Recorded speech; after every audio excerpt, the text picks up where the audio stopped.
Assalamualaikum warahmatullahi wabarakatuh. Jumpa lagi dalam pembelajaran PKN di dalam pembelajaran daring di pertemuan kita yang kedua. Para siswa sekalian, untuk pembelajaran daring di minggu yang kedua ini, Bapak harapkan kalian benar-benar memperhatikan video pembelajaran yang akan Bapak sampaikan. Jadi dengan kalian memperhatikan video tersebut, nanti kalian akan menemukan soal yang akan Bapak sampaikan untuk kalian kerjakan. Jadi setelah kalian menemukan materi yang sesuai dengan apa yang Bapak sampaikan, silahkan kalian screenshot video yang sesuai dengan pernyataan di bawah ini, lalu kalian kirimkan ke WA Bapak secara pribadi. Jadi penugasan ini Bapak sampaikan lebih awal dengan harapan agar kalian benar-benar memperhatikan apa yang Bapak sampaikan dalam video pembelajaran ini. Yang pertama, Dekret Presiden 5 Juli 1959 dan isinya ada di video pembelajaran menit keberapa. Kemudian yang kedua, penyimpangan terhadap Pancasila di masa demokrasi terpimpin. Nah, setelah kalian menemukan pernyataan tersebut, kalian screenshot dan kalian kirimkan ke WA Bapak.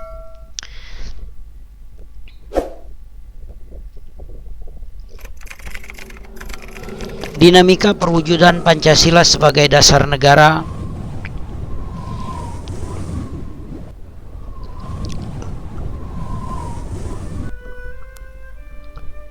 Penerapan Pancasila dari masa ke masa. Kedudukan Pancasila sebagai dasar negara dan pandangan hidup bangsa telah disepakati oleh seluruh komponen bangsa Indonesia. Akan tetapi dalam perwujudannya masih banyak sekali mengalami pasang dan surut. Bahkan sejarah bangsa kita mencatat bahwa pernah ada upaya untuk mengganti Pancasila sebagai dasar negara dan pandangan hidup bangsa dengan ideologi lainnya. Upaya ini dapat digagalkan oleh bangsa Indonesia sendiri. Meskipun demikian, tidak berarti ancaman terhadap Pancasila sebagai dasar negara sudah berakhir. Tantangan masa kini dan masa depan yang terjadi dalam perkembangan masyarakat Indonesia dan dunia internasional dapat menjadi ancaman bagi nilai-nilai Pancasila sebagai dasar negara dan pandangan hidup bangsa. Periode awal kemerdekaan tahun 1945 sampai 1959. Pada periode ini penerapan Pancasila sebagai dasar negara dan pandangan hidup bangsa menghadapi berbagai masalah. Terdapat upaya-upaya untuk mengganti Pancasila sebagai dasar negara dan penyimpangan terhadap nilai-nilai Pancasila. Upaya-upaya tersebut diantaranya pemberontakan Partai Komunis Indonesia terjadi di Madiun pada tanggal 18 September 1948 yang dipimpin oleh Musso. Tujuannya adalah mendirikan negara Soviet Indonesia yang berideologi komunis. Peristiwa pemberontakan oleh PKI yang berlangsung di Madiun ini terjadi pada tahun 1948.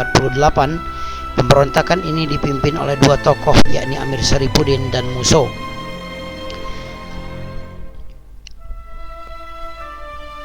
Kemudian terjadi pula pemberontakan Darul Islam atau Tentara Islam Indonesia yang dipimpin oleh Soekarmaji Marijan Kartosuryo di Jawa Barat. Pemberontakan ini ditandai dengan didirikannya Negara Islam Indonesia atau NII pada tanggal 7 Agustus 1949. Tujuan didirikannya adalah mengganti Pancasila sebagai dasar negara dengan syariat Islam, akan tetapi dalam gerakannya bertentangan dengan nilai-nilai ajaran Islam yang sebenarnya. Mereka melakukan pengerusakan, pembakaran rumah-rumah penduduk, pembongkaran jalur kereta api, perampasan harta benda milik rakyat, dan melakukan penganiayaan terhadap penduduk. Upaya penumpasan terhadap pemberontakan ini memerlukan waktu yang cukup lama karena Kartosuryo dan pengikutnya baru ditangkap pada tanggal 4 Juni 1962.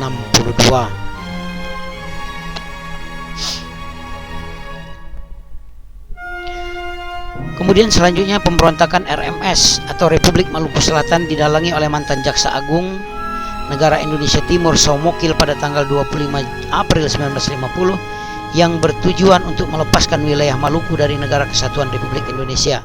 Sebelum RMS diproklamirkan, Gubernur 9 Serangka yang beranggotakan pasukan Kenil dan pasukan Timur Besar terlebih dahulu melakukan propaganda terhadap NKRI untuk memisahkan wilayah Maluku dari sisi lain.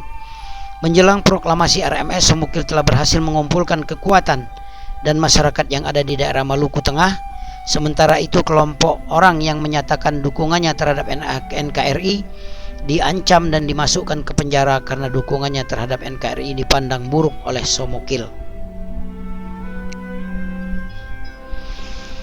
Kemudian pemberontakan berikutnya adalah pemberontakan Pemerintah Revolusioner Republik Indonesia PRRI atau Perjuangan Rakyat Semesta Permesta, disingkat dengan PRRI Permesta, dipimpin oleh Saripudin Prawira Negara dan Pence Samuel tahun 1957 sampai 1958 di Sumatera dan di Sulawesi. Gerakan ini merupakan bentuk koreksi untuk pemerintah pusat yang pada waktu itu dipimpin oleh Presiden Soekarno yang dianggap sudah tidak bisa lagi diberikan nasihat untuk menjalankan pemerintahan, sehingga terjadi ketimpangan sosial. Pemerintah pusat telah dianggap melanggar undang-undang, pemerintah yang sentralistik sehingga pembangunan di daerah menjadi terabaikan dan menimbulkan ketidakadilan dalam pembangunan.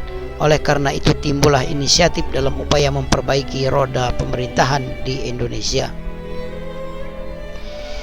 Kemudian selanjutnya terjadi pula pemberontakan APRA.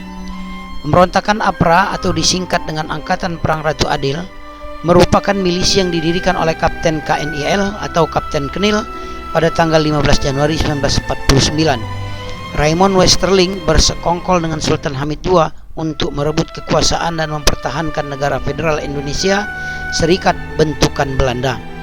APRA telah melakukan serangan kudeta terhadap pemerintah Republik Indonesia pada tanggal 23 Januari 1950 dan berhasil menduduki wilayah Bandung dan telah menewaskan beberapa tokoh bangsa, di antaranya Menteri Pertahanan Sultan Hamengkubuwono IX dan Sekretaris Jenderal Ali Budiarjo. Kudeta ini mengalami kegagalan sehingga Westerling melarikan diri ke Singapura. Hal tersebut mempercepat pembubaran Indonesia Serikat dan kembali ke bentuk Negara Kesatuan Republik Indonesia pada tanggal 17 Agustus 1950.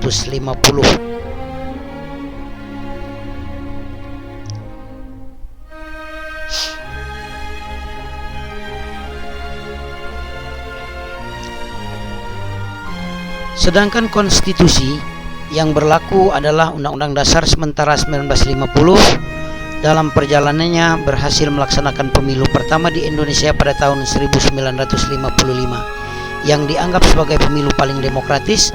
Akan tetapi anggota Dewan Konstituante tidak dapat menyusun Undang-Undang Dasar seperti yang diharapkan. Hal ini menimbulkan krisis politik, ekonomi, dan keamanan yang menyebabkan pemerintah mengeluarkan Dekret Presiden 1959 yang terkenal dengan Dekret Presiden 5 Juli 1959 yang isinya pemerintah membubarkan Badan Konstituante, kembali ke Undang-Undang Dasar 45 dan tidak berlakunya Undang-Undang Dasar 1950 serta membentuk MPRS dan DPAS. Pada periode ini ideologi negara masih tetap Pancasila, akan tetapi dalam penerapannya lebih diarahkan pada ideologi liberalisme yang ternyata tidak menjamin sistem stabilitas pemerintahan.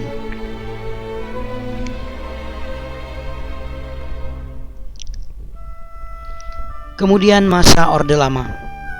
Masa Orde Lama terjadi pada kurun waktu 1959 atau sampai dengan 1966 atau dikenal dengan masa kurun waktu pelaksanaan demokrasi terpimpin.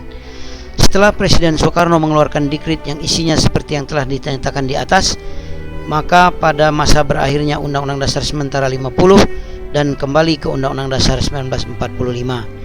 Sistem kabinet parlementer ikut juga berakhir menjadi sistem demokrasi terpimpin di mana seluruh keputusan dan pemikiran hanya terpusat pada Presiden Soekarno. Demokrasi terpimpin dicetuskan oleh Presiden Soekarno karena banyaknya gerakan separatis yang menyebabkan ketidakstabilan negara, tersendatnya pembangunan bidang ekonomi, serta seringnya pergantian kabinet, sehingga program pembangunan yang dirancang kabinet tidak berjalan secara utuh, serta Badan Konstituante yang gagal menjalankan tugasnya untuk menyusun Undang-Undang Dasar. Oleh karena itu, Presiden Soekarno mengeluarkan Dekret Presiden pada tanggal 5 Juli 1959. Walaupun konstitusi negara sudah kembali ke Undang-Undang Dasar 45, namun dalam pelaksanaannya masih terdapat penyimpangan terhadap Undang-Undang Dasar 45. Beberapa penyimpangan terhadap Pancasila dan Undang-Undang Dasar 45 di masa demokrasi terpimpin. Yang pertama, Presiden Soekarno ditetapkan sebagai presiden seumur hidup berdasarkan TAP MPRS nomor 20 tahun 1963 yang menyebabkan kekuasaan presiden semakin besar dan tidak terbatas. Kedua, penetapan peraturan presiden nomor 3 tahun 1960 tanggal 5 Maret 1960 yang membubarkan DPR hasil pemilu 1955. Presiden membentuk MPRS yang anggotanya terdiri dari anggota DPR GR, utusan daerah dan utusan golongan yang semuanya diangkat dan diberhentikan oleh presiden. Pada periode ini terjadi pemberontakan G30 SPKI pada tanggal 30 September 1965 yang dikenal dengan pemberontakan G30 SPKI yang dipimpin oleh Dipa Nusantara Aidit. Tujuan pemberontakan ini adalah ingin menjadikan negara Indonesia menjadi negara komunis, dan pemberontakan ini dapat digagalkan dan semua pelakunya dapat ditangkap dan dijatuhi hukuman. Akhirnya pemerintahan Orde Lama beserta demokrasi terpimpinnya jatuh setelah terjadinya peristiwa G30 SPKI dengan diikuti oleh krisis ekonomi yang cukup parah. Kemudian masa Orde Baru. Era demokrasi terpimpin di bawah kepemimpinan Presiden Soekarno mendapat tamparan keras ketika terjadi peristiwa tanggal 30 September 1965 yang disinyalir didalangi oleh Partai Komunis Indonesia. Pemberontakan PKI tersebut membawa akibat yang teramat fatal bagi partai itu sendiri, yaitu dibubarkannya PKI dengan seluruh organisasi di bawahnya dan dinyatakan sebagai organisasi terlarang di Indonesia. Begitu juga dengan Presiden Soekarno yang berkedudukan sebagai pemimpin besar revolusi dan pemimpin panglima tertinggi ABRI. Sedikit demi sedikit kekuasaannya berkurang, bahkan lengser dari jabatannya sebagai presiden. Hal tersebut terjadi dengan dikeluarkannya penyerahan kekuasaan pemerintah kepada Jenderal Soeharto sebagai pengemban ketetapan MPRS nomor 9 MPRS 1966 pada tanggal 20 Februari 1967. Perpindahan kekuasaan ini dikukuhkan MPRS dalam sidang istimewanya pada tanggal 7 Maret 1967 yang dituangkan dalam TAP MPRS nomor 33 MPRS tahun 67, yakni mencabut kekuasaan pemerintah dari Presiden Soekarno dan mengangkat Jenderal Soeharto sebagai pejabat presiden hingga dilaksanakannya pemilu. Era baru dalam pemerintahan dimulai setelah masa transisi pemerintahan yang singkat, yaitu antara tahun 1966 sampai dengan 1998 ketika Jenderal Soeharto dipilih menjadi Presiden Republik Indonesia. Era tersebut disebut dengan era Orde Baru karena menerapkan atau merupakan konsep demokrasi Pancasila. Adapun visi utama pemerintahan Orde Baru adalah untuk melaksanakan Pancasila dan Undang-Undang Dasar 45 secara murni dan konsekuen dalam setiap aspek kehidupan masyarakat Indonesia. Dengan visi tersebut, Orde Baru memberikan secercah harapan bagi bangsa dan rakyat Indonesia, terutama yang berkaitan dengan perubahan-perubahan di bidang politik. Perubahan politik dari yang bersifat otoriter pada masa demokrasi terpimpin di bawah Presiden Soekarno menjadi lebih demokratis pada era Orde Baru. Rakyat percaya terhadap pemerintahan Orde Baru di bawah pimpinan Presiden Soeharto atas dasar beberapa hal sebagai berikut. Yang pertama, Soeharto sebagai tokoh utama Orde Baru dipandang sebagai sosok pemimpin yang mampu mengeluarkan bangsa Indonesia dari keterpurukan. Soeharto berhasil membebaskan atau membubarkan Partai Komunis Indonesia yang menjadi musuh Indonesia pada masa ini. Kemudian Soeharto berhasil menciptakan stabilitas keamanan pasca pemberontakan PKI dalam waktu yang relatif singkat. Itulah beberapa alasan yang menjadi dasar kepercayaan rakyat Indonesia terhadap pemerintahan Orde Baru di bawah kepemimpinan Presiden Soeharto. Pada masa pemerintahan Orde Baru, pembangunan nasional dapat dilaksanakan secara bertahap dan berkesinambungan melalui rencana pembangunan 5 tahun atau RPLITA dan program pembangunan yang tertuang dalam GBHN atau garis-garis besar haluan negara. Hal tersebut menjadi program pembangunan nasional bisa dilaksanakan dalam setiap bidang kehidupan. Pada masa ini juga lembaga kepresidenan merupakan pengontrol utama lembaga lainnya, baik yang bersifat suprastruktur atau DPR, MPR, DPA, BPK, dan MA, maupun yang bersifat infrastruktur seperti LSM, partai politik, dan lain sebagainya.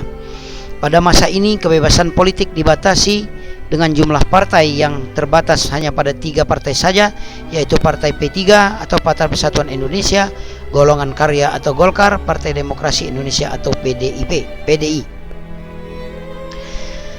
Dibatasinya kebebasan pers dan kebebasan berpendapat terbukti dengan adanya pemberedelan beberapa surat kabar atau majalah sampai dicabutnya surat izin. Kemudian beberapa aktivis politik yang menyuarakan aspirasinya dalam bentuk mengkritik pemerintahan lama atau ditangkap, seperti munculnya pelanggaran hak asasi manusia, kasus Tanjung Priuk, kasus Marsinah, wartawan Udin, dan lain sebagainya. Dari uraian di atas, maka kita dapat menggambarkan bahwa perwujudan nilai-nilai Pancasila secara murni dan konsekuen dalam kehidupan bernegara selalu mengalami pasang dan surut. Dalam pemerintahan Orde Baru juga terdapat kelebihan dan kelemahan dalam penerapan Pancasila maupun pelaksanaan Undang-Undang Dasar 45. Kemudian masa reformasi dari kurun tahun 1998 sampai dengan sekarang. Pancasila tidak lagi dihadapkan pada pemberontakan, akan tetapi lebih dihadapkan pada kondisi kehidupan masyarakat yang diwarnai oleh kehidupan yang serba bebas. Kebebasannya yaitu kebebasan berbicara, kebebasan berorganisasi, kebebasan berekspresi, dan lain sebagainya. Banyak hal negatif yang timbul sebagai akibat penerapan konsep kebebasan yang tanpa batas ini, seperti munculnya pergaulan bebas dan pola komunikasi yang tidak beretika, peredaran narkoba dan minuman keras, aksi vandalisme dan aksi anarkisme dapat memicu perpecahan dan penurunan moral. Tantangan lainnya adalah menurunnya rasa persatuan dan kesatuan yang ditandai dengan adanya konflik di beberapa daerah, tawuran antar pelajar, serta tindak kekerasan yang dijadikan alat untuk menyelesaikan masalah.